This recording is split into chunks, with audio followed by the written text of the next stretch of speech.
Hey everyone, it's Joe Kopsick. It's February 11th, 2021, and I wanted to tell you about a vacation I took a month or two ago. Can't even remember which month. It was December 2020 or January 2021.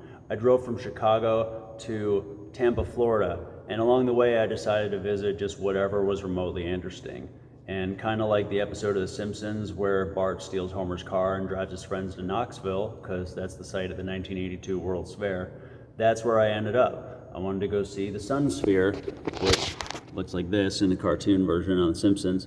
So here's an article, a picture of some Simpsons fans who went and visit, just to make a big reference, because, to quote MC Chris, that's how you make comedy, just make a big reference. So that Sun Sphere is still standing, and if you click on this article, you'll see that there's a still from the show. And the map is different from how the actual town appears. Like, everything you see here is actually much smaller in real life. Like, the buildings are smaller, but that Sun Sphere is there. It's not broken, I don't think. And there is a pyramid there. It's not in that exact location as drawn on the map, or drawn in that drawing. But here's, according to the Knoxville Marriott property representative on TripAdvisor.com, the pyramid-shaped structure in the middle of the atrium it was originally built as a bar in the 1970s, but it has not been in use for some time and is currently used for storage. So maybe it's full of wigs. Who the fuck knows? But yeah, the big gag of that episode is that it's full of wigs, not being used, and the guy who owns the place or whatever tries to get Bart to buy some wigs. So here's why I'm talking about this. I went to see that Sun Sphere, and I discovered on my way, like right as I'm about to drive out of town after seeing the Sun Sphere, after seeing the location, the site of the 1982 World's Fair, I drove along Locust Street or something, one of these streets right here, and I found a Masonic Lodge, a quarter-mile walking distance from the Sun Sphere. And here is what that Masonic Lodge looks like. And it's like downtown. It's across from like a seafood restaurant and a cafe. And there's people just walking along, like straight past these Masonic compass and like multicolored pentagram, possibly satanic symbol, and there's like a keystone there. There's a triangle with a feather on it. I can't really see what that one on the right was. I took pictures of all these, and I took pictures of the sign out back, but I lost them because my hard drive stopped working.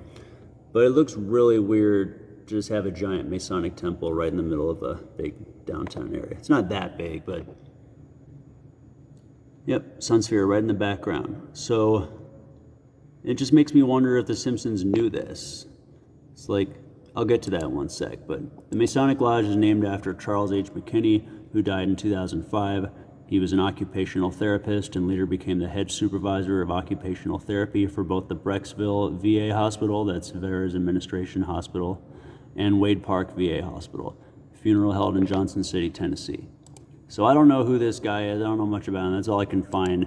But yeah, that's Masonic Lodge 433, 5 minutes from the Sun Sphere, which was mentioned in a show that also had an episode called Homer the Great, which is about the Stonecutters, a secret Freemason-like society.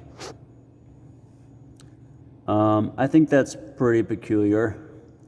So, the episode was written by John Swartzwelder, who is apparently like a libertarian or conservative, like Gun Nut, who's an anti-environmentalist. The episode was originally aired on January 8th, 1995. I think that was probably about a year or two after the episode about Knoxville aired. There weren't any like Masonic symbols or references in that episode that I know of, but I don't know. I think it's interesting. And I was also checking out the episode, holy shit. Maria Farmer got interviewed by Whitney Webb, and Maria Farmer said that she got hired as a set painter for the movie As Good as It Gets, which was produced by James L. Brooks, starring Jack Nicholson. And James L. Brooks is one of the producers of The Simpsons. So I don't know who got... Oh, interesting. Okay. Bart on the Road, it was actually a year after the Homer the Great episode. A full year after. That was the Knoxville episode. Going back to Maria Farmer, Yeah, so I don't know how Ghislaine Maxwell and Jeffrey Epstein got a hold of Maria Farmer, but I'm suspecting that maybe they got a hold of her through James L. Brooks. You might know James L. Brooks. He produced The Mary Tyler Moore Show, Taxi, Simpsons, Broadcast News, As Good as It Gets, from '96, Terms of Endearment. He also produced Big. I don't know if he's a producer or director. I don't have time to verify all this crap. Big, which is, starring Tom Hanks, where he wakes up and finds out that he's an adult. He plays a little boy who wakes up and finds he is an adult, for what that's worth. Then he produced Jerry Maguire. That was his last movie before As Good as It Gets. Jerry Maguire, starring Tom Cruise, who's a Scientologist. And there's, if you see the Ricky Gervais video, Ricky Gervais is talking about Tom Cruise. He's making all these references to Tom Cruise, or possible references to Tom Cruise, because Gervais keeps saying, I've hosted this 5 times. And he says that 5 times. That's apparently some kind of reference to like some Scientologist or like a cult thing. It could be satanic, it could be a reference to the pentagram. But there's just like some kind of 5 times 5. I'm doing a horrible job of explaining this. I haven't looked into the Scientologist pedophilia accusations. But anyway, my point is, Tom Hanks and Tom Cruise might be pedophiles.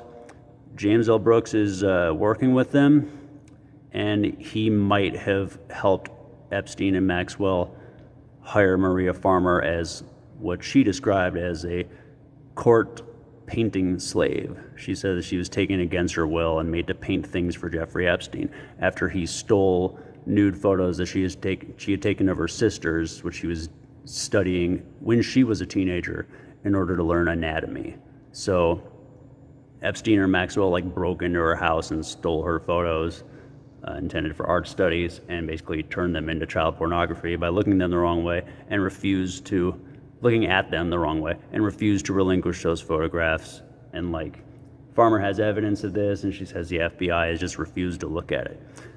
But she says in her interview with Whitney Webb, 2-part interview, which is about 2 hours long, it started as a phone call, but then it was published as an interview. Maria Farmer says that she knows that Epstein and Maxwell and Leslie Wexner are working for Israeli intelligence. She doesn't say anything directly about what James L. Brooks might be involved in, but she did mention him as the last person who employed her before Ghislaine Maxwell and Jeffrey Epstein. So those are the connections between The Simpsons and Freemasonry and Knoxville and Jeffrey Epstein and James L. Brooks. I just thought that was worth mentioning, because this show is putting all these Masonic symbols in our head, and then it turns out that the Sun Sphere, this one obscure location they kind of suggested we visit, is just a 1/4 mile walking distance. You don't even have to cross the river to get to it. It's on the same side of the river. You can see it from the parking lot in the backyard of the Masonic Temple. You can look straight at the Sun Sphere like it's right in your face. And I went there, and it's like I was driving next to the Masonic Temple, and I was like, that's weird, there's a Masonic Temple. Holy shit, there's a Masonic Temple right next to the Sun Sphere, which is depicted in a show that's depicted Freemasonry, where Homer joins a secret society. And then I was kind of swept along with traffic. I'm like, all right, I got to get to Florida. And then I get a mile out of town, and then it hits me. What the fuck? I got to drive back there and take pictures of that. So like I said, I took pictures, lost them, but making this video now. Thought it was interesting to bring this up, and I just want to review a few facts. People have said The Simpsons predicted this, they predicted that. It was true that in the episode where Lisa sees a gypsy and the gypsy predicts her future, and Lisa becomes president, she says we inherited an economic mess from Donald Trump. They did predict that. They did predict that Trump would be the president. But the tape of him, or the drawings of him going down the escalator in 2015, Simpsons did not predict that. Someone drew that. Maybe Matt Groening, maybe someone else. I don't know who drew that. That was drawn after Donald Trump went down the escalator. They did not predict that. So, I think it's pretty weird that around 1995, 96, 97, or 5 and 6 at least, these episodes aired. the Knoxville episode and the Masonry episode. It was right around the time Clinton was getting reelected. A little bit after the Jennifer Flowers and Paula Jones and the other Bill Clinton sex scandals. It's right around the time Clinton was trying to get reelected amidst the Lewinsky scandal blowing up. And it was also at a time when Rahm Emanuel was Bill Clinton's chief of staff. Possible dual citizen Rahm Emanuel possibly fought in the Israeli army during the Iraq Gulf War, whose father was an Israeli paramilitary Haganah or Irgun terrorist or something. So I think it's possible that there were some serious national conspiracies relating to Israel and Freemasonry, maybe pedo Hollywood, that the Simpsons writers were, I don't know if they were fucking in a debate or arguments or trying to figure out a way to subtly, show the people. They did an episode, the Treehouse of Horror episode, where the fucking teachers are eating the children and grinding up their bones and grinding up their meat and serving it to the other children. So they have cannibal references, like that was a few years before the other ones. So early 90s, there's Simpsons doing all this creepy shit involving children and the Masons and the Sun Sphere in Knoxville. And it turns out that James L. Brooks is the tie between the Simpsons and Maria Farmer, the court painting slave of Epstein and Maxwell. I just think it's a little weird. That I drove to Knoxville to just see a big Simpsons reference. And there's a big fucking Masonic lodge a quarter mile away. I think that's weird. That's all I'm saying. Not making any accusations. I'm just saying I know weird when I see it. And this is not a coincidence.